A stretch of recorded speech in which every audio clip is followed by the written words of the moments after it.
मम्मीलाई हेल्प गर्न आउनुभएको हजुर हेर त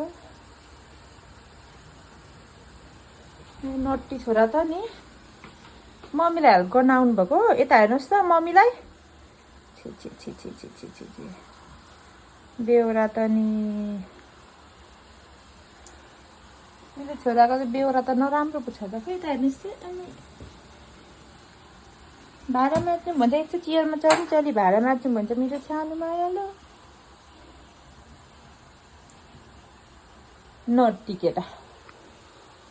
केटा हो तिमी ए मेरो छोरा नट्टी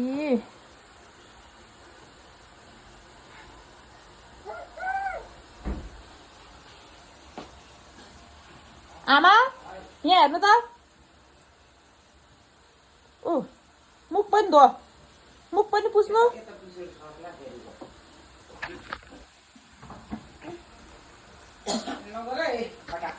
ल यो आलु धो यो आलु धोनुहोस् अब त रेडी भइसक्यो त पाक्यो खाना